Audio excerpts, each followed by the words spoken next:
Welcome back to part two of my interview with Mark Allen, dubbed the greatest endurance athlete of all time by ESPN. If you haven't listened to part one yet, please go back and do that first because it was a big, gigantic, juicy conversation. And part one is the beginning. And today you are going to hear part two. So without further ado, here is part two of my conversation with Mark Allen to help you with motivation and mindset as a triathlete. Can you talk about the role of mindset in that and, the mental training that has to go into peak performance? I feel like you are the perfect person to ask that question because you are, the grit, the man, the greatest athlete of all time. But mindset is such a huge part of triathlon because it's so easy to hit the snooze sometimes if it's freezing out and there's snow on the ground and you could be running hard, but it's really, really warm inside. So what role do you think mindset and that mental training is going to play to achieving the performance outcomes that everyone has in their mind that they want to achieve? Well, I'd say that one of the biggest pieces when you're talking about mindset is basically dealing with fear. You have a big workout coming up, and you just don't know if you're going to be able to manage it. You're on the start line of a race, and you're asking yourself, "Do I have what it's going to take today to tackle this thing called a race, this beast that I've thrown myself into?" And then in the races themselves, mindset and what's going on in your head can be super impactful one direction or the other in your race. So like in day-to-day life, let's say things happen sort of slowly, like there's a time lag between the thoughts you have and often when they can manifest. So you might be going, "Oh, I don't like getting up early and going to the pool," and you say that again, you say it again, you say it again, and then a week later you're sick and you're like, "Oh, wait a minute, I can't train. Actually, I do want to get back to the pool. I want to train. What was I thinking? Why was I complaining?" And it takes 3 or 4 or 5 days before you get over your sickness and you get back. In a race, things can impact almost instantaneously. So, if an athlete is pulling away from you that you were hanging on to for a while and you go, "Oh, I can't keep up with them. They're faster than me. I didn't do the right kind of training." You start whining. Everything tightens up. The impact is immediate, and it does get harder to stay with them. However, if you're, and you think it's written in stone for till the end of time, right? But then if you can kind of get your mind to be quiet, everything calms down, everything loosens back up, and then it almost becomes secondary whether you stick with that person or not, because the primary thing that you're able to do and capable of doing and finding that is important to do when your mind is quiet is that you're able to be 100% engaged with what you're doing right here, right now, and give everything you have in that moment. I didn't just dream up this philosophy. It's something that happened sort of by accident in the very first triathlon I did. I came off the bike in fourth place, which was pretty mind-blowing. Like, this is my first triathlon ever, an Olympic distance race, and there's only like 3 guys ahead of me. I'm like, holy shit, like, what? And so I started running, and about a mile into it, this guy came up behind me, and he passed me. And I had a mental tape that played over and over and over when I was a swimmer. Like, when somebody got a stroke or two ahead of me, "Oh, they're going to win. I can't win. They're better than me. I'm not that good." Everything would tighten up, and they'd make even more time on me. And so when this guy passed me, the swimmer tape started to play like, "Oh, now I'm in fifth place, and he's going to keep pulling away." I go, "Wait a minute here. Let's see about this. There's still a lot of miles to run. It's not written in stone that this person is going to just keep pulling away." And I just relaxed and my mind went quiet. And all of a sudden, my stride opened back up, my breathing got deeper into my belly again. I stopped panicking. I wasn't worried about anything. All of a sudden, I was just completely engaged in this thing of just running, and I could just feel my body, and the guy stopped pulling away. And the next thing I knew, I caught back up to him. And then I went on and I passed him, and I finished the race in fourth place. And the 3 guys that finished ahead of me were Dave Scott, who was first. Second place was Scott Molina, and third place were Scott Tinley. All three guys who at one point in their career were Ironman champions. So on the outside, everybody's like, "Wow, who's this Mark Allen dude behind the three best guys in the sport?" And that looked like the victory on the day, but the real victory was seeing how impactful the thoughts that I was telling myself had on my racing. And so I really tried to work on that in all of my training. And people ask me that, the athletes I coach, like, well, how do you get your mind to be quiet? And they go, I've got like these, sort of catchphrases that I try to remember to tell myself in the race, like, I'm running light as a feather, or whatever it is, And I said, I tried the positive affirmations, and I said, they're good to have, so that you have at least sort of experienced that mentally prior to the race. But I said, usually in the race, I can't think of one of them. Like, I can't remember them. And when I do, I don't believe myself. Like, yeah, I'm running light as a feather. I'm like, no, I feel like crap. I feel like an elephant right now, I can't get both feet off the ground at the same time. And so that's when I realized that even conjuring up positive thoughts, sort of when we think of self-confidence, that takes energy. Being quiet takes no energy. And when you're quiet, you're connected to all possibility. When you're quiet, your awareness expands. When you're quiet, you're not worried about an outcome. You're able to absorb in the moment that you're in. When you're quiet, there's nothing other than commitment to giving your best, because that's who you are and what you're doing in that moment. And you stop judging what's taking place. It's no longer good or bad. It just is.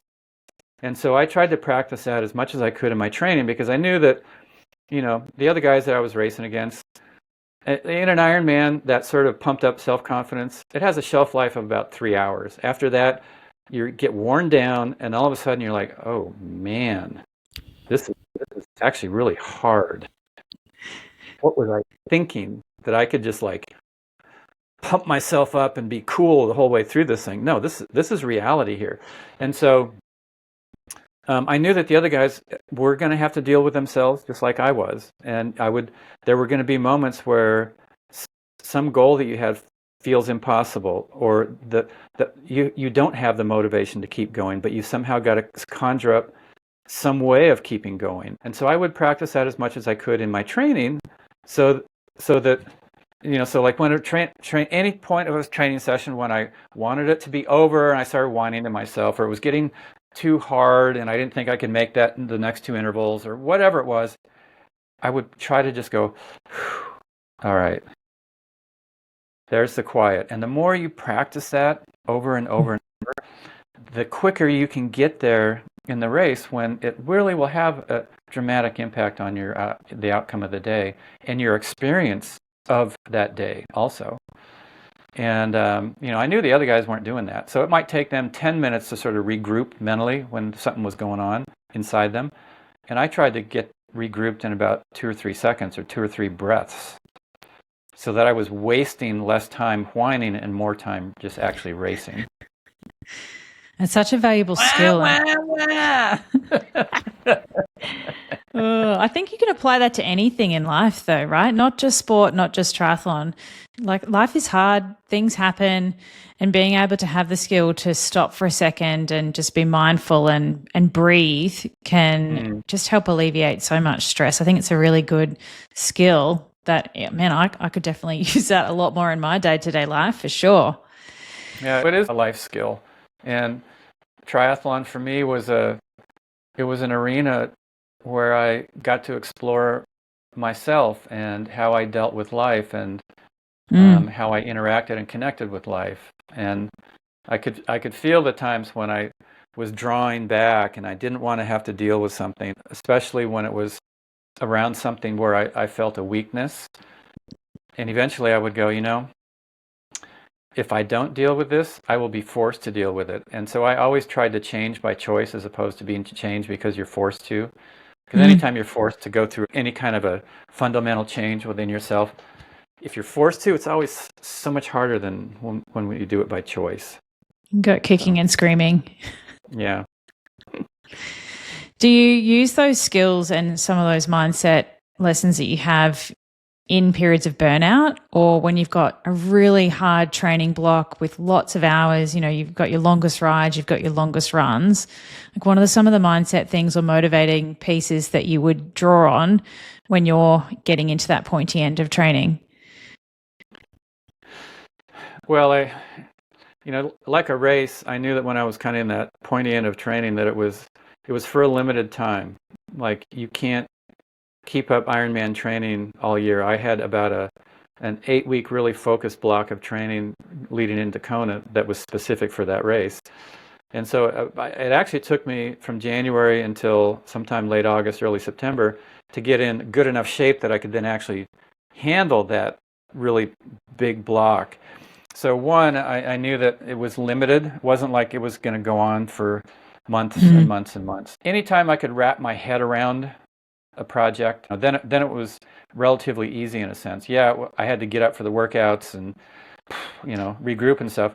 It's just when something is kind of so big that you can't quite wrap your head around it. You can't chunk it down into a piece that you can stick in your mouth and hold there. Chew And it really hard.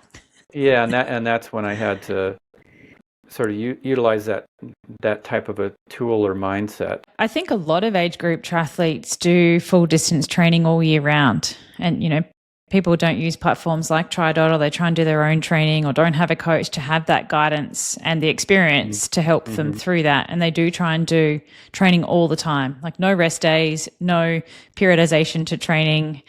And I guess for me, and I know a lot of athletes that I work with, having a plan and understanding what is coming ahead helps you to mentally wrap your head around it, to be like, okay, I've just got this next, and then I can have a rest, or I can have a lighter day. And having the ability to, like you said, break it down into bite-sized chunks that you can chew is a great strategy to get through it, knowing that it's going to end soon. You just got to get through this bit and it'll all be over. Yeah, and also, with the reality, like you said, of a lot of people's lives, they don't have all day to train. They have to fit it in amongst a lot of other obligations and commitments and things that have importance for them. And so, first and foremost, set yourself up for success with the way that your training is structured. And the biggest success, again, is going to be training consistently, not having to constantly cut back because you've overestimated what you can fit into your life. And that doesn't mean that you can't stretch yourself.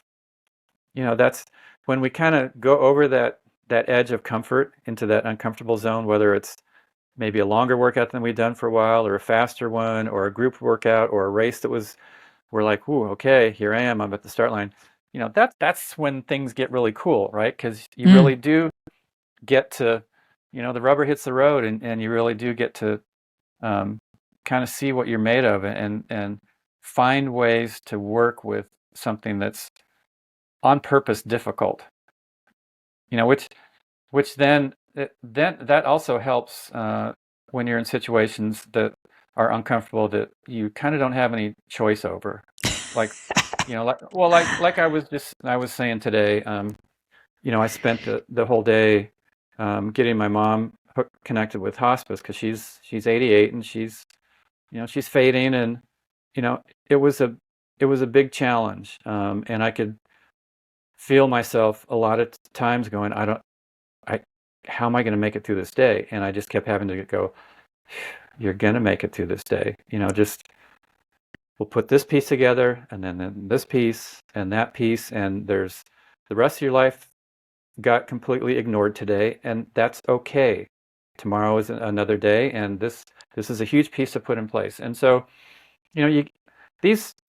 everything's intertwined, right? That a lot of people who do the sport are really successful at business because they're disciplined, they're smart, they can plan really well, and they can sort of keep on track, and that's some of the same skills that can help you excel in triathlon. And also, doing stuff in triathlon can be a real balance to the rest of our lives.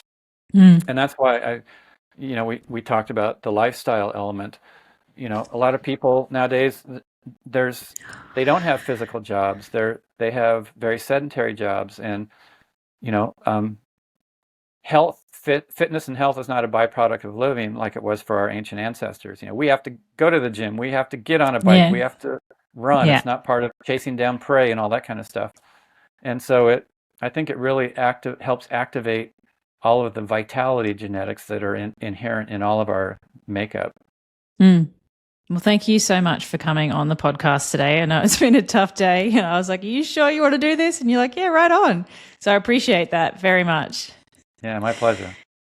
If somebody is having that self-doubt though, and there's demons to face and maybe lack of motivation is a part of that, but you've still got a race to prepare for, and you've got to front up to training if life throws you stresses and things like that. Do you have any advice for triathletes who are experiencing that or feeling just self-doubt that this isn't right, or it's too much, or I can't do it? Yeah, I mean, the first thing to do is to assess and ask yourself, are these feelings based on something that's real that I need to change? Maybe that lack of motivation and that I don't want to do it feeling is because it is not right for you right now. That does not mean that it won't be right for you next year or whatever. Like I have a woman that I've coached for quite a few years now, and she's in her late 60s, and body changes, just aging. She was so on top of it for 4 or 5 years. She was the cheerleader, she was out there training, and all of a sudden she hit a wall, and she just couldn't get herself to do it, and she thought something was really wrong with her. And I go, I think all you need is just to take some time away and one, give your body some rest, and secondly, assess and ask yourself what might need to change in my why of why I'm doing this. And that's also important. If if you if you feel like, I'm not motivated, I'm kind of bummed, I don't want to get out and do it. Again, does it mean that I need to actually walk away from the sport for a while, do something different, change it up? Or is it just that I haven't come up with a purpose or a reason for doing it that continues to motivate me, that continues to keep me inspired to get out there and be consistent with training? And maybe it's shifting from wanting to do really well in your age group to just wanting to do it because you enjoy it. And I had to go through that partway through after my third Ironman victory. I won 6 total. After the third one, I had a real sort of crisis point, because the first 3 that I won, I would say probably a lot of the bottom line motivation was, to be the best, to see if I could win it, to see if I could win it again. And, after the first victory in Kona, I woke up literally every morning for the next year pinching myself like, was that a dream? No, my gosh, I did it. And then the second one, I had that feeling for a couple months. And after the third victory, it lasted for about a week. Oh, And no. I'm like, okay, so how many Ironmans do I have to win to feel really good about my life forever? I could win 1,000 of them, and I'm still going to wake up someday and go, oh no, what's today about? And then I got hit by a truck. I was out cycling the last day of winter, and broke a collarbone. And then that night, after I had broken the collarbone, gone to the emergency room, I got up to go to the bathroom, and I passed out, and I smashed my head on the toilet. My blood's everywhere. I had to go back to the emergency room that night, the second time in the same day. And it was like my life purpose got knocked out of me. And all of a sudden, I'm like, why do I want to race? Why would I want to put my body through that? Why would I ever want to go back and do the Ironman or anything with triathlon? And it took a few weeks. And then one day, it's like the calling came back, and it was like, you have to go back, but it's not to win. It's simply to put out to the world you can be, to become the best that you can be, which is still, I know, better than anything I've done so far. And just put that out into the world, create that energy for the world. And you know how that is when you're at a huge race like the Ironman World Championship. when you have almost 3,000 people giving their absolute best at the same time for the same thing with the same goal across that finish line, it sets up an energy that's so positive, I think, for the entire planet. And so after that, the second three that I won, yeah, I wanted to win, and that was kind of a target, but the real purpose was to just put out the best that I could be and to try to get a little bit better each of those years that I was doing that. And that motivated me. That had real meaning for me. And a lot of top people, they don't change their why, and what motivated them last year all of a sudden isn't motivating them this year. They think they've just lost it, and maybe they have. Maybe they're over the hump, and it's sayonara Charlie. But it could also be that they just need to, if they could come up with a different purpose, it might truly inspire them to actually be even better than they've already been. But most don't evolve their reasons over the years. It's almost taking the pressure off of winning to just go out and have a good time and give it your all. And that still leads to the same outcome. Yeah. Was that the time that you took up surfing or added surfing into your program to stay motivated to do something different? I remember reading that somewhere that you included surfing in your Ironman distance training every day. Yeah. Yeah, this is actually 50 years of surfing for me this year. Wow. I started when I was... Have you ever surfed in Australia? One time up on the Gold Coast. I've surfed a lot of different places. I learned here in Santa Cruz when I was a kid, teenager. It's actually the sport that I have continued to do the longest of anything. Professional surfing career from here? What do you reckon? I will never be confused with Kelly Slater out in the water. Let me tell you.